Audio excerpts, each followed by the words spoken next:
जो कांग्रेस पार्टी का मंत्री जिसने विधानसभा के अंदर बोला कि इलीगल कंस्ट्रक्शन है, अनऑथराइज्ड कंस्ट्रक्शन है, डिमोलिश करनी चाहिए, और उसके बाद आगे बढ़कर के कहा कि यहाँ बहुत सारे लोग ऐसे आए हैं, हो सकता है बांग्लादेश से आए हैं, ये रोहिंग्या की कैटेगरी के लोग होंगे, और तहजारी में चारों तरफ जो हम देख रहे हैं कि लोग ऐसे हैं जिनको जानते नहीं, पहचानते नहीं।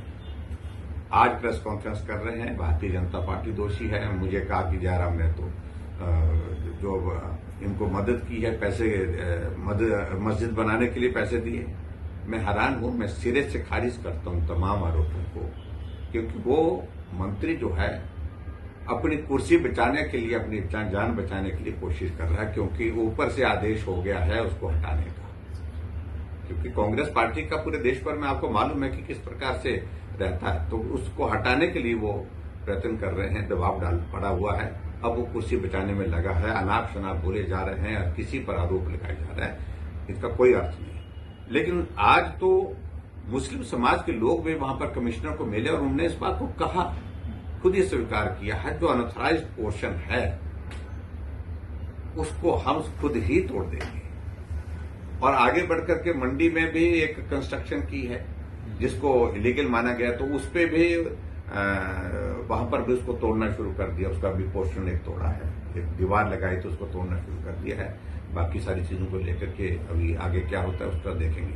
लेकिन कुल मिलाकर के ये स्थितियां तब बनती हैं जब ऐसे लोगों को प्रोटेक्शन और मतलब उत्साह, एक माहौल इस प्रकार का दिया जाता है। क्योंकि मुख्यमंत्री जी ने भाषण में अपने कहा, जब सरकार बनी थी सबसे पहली उनकी प्रेस कॉन्फ्रेंस में उन्होंने यही कहा था, मैं 97% हिंदुओं की पार्टी को हरा करके आया हूं। और ये सारी बात शिमला में कही, दिल्ली में कही, जाकर के हैदराबाद में कही, बेंगलोर में कही, सब जगह कही उन्होंने। इससे फिर ऐसे लोगों की हिम्मत हौसला बढ़ता है और इसके कारण नुकसान हुआ है।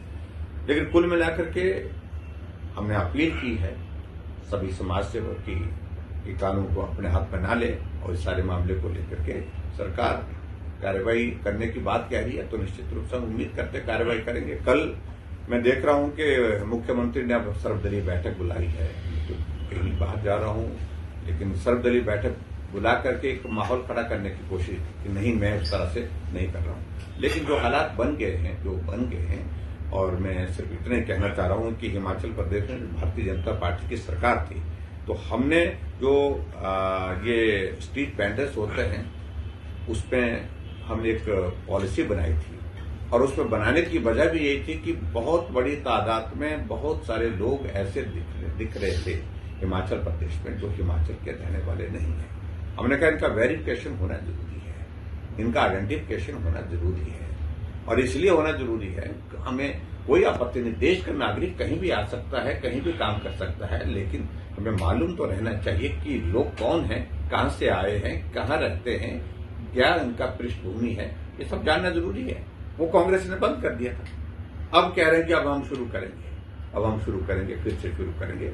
मेरे कहने का मतलब यही है कि इस सारे विषय को लेकर के अनावश्यक रूप से कांग्रेस ने हालात ऐसे पैदा कर दिए हिमाचल प्रदेश में जिसकी आवश्यकता नहीं थी। एक और मुद्दा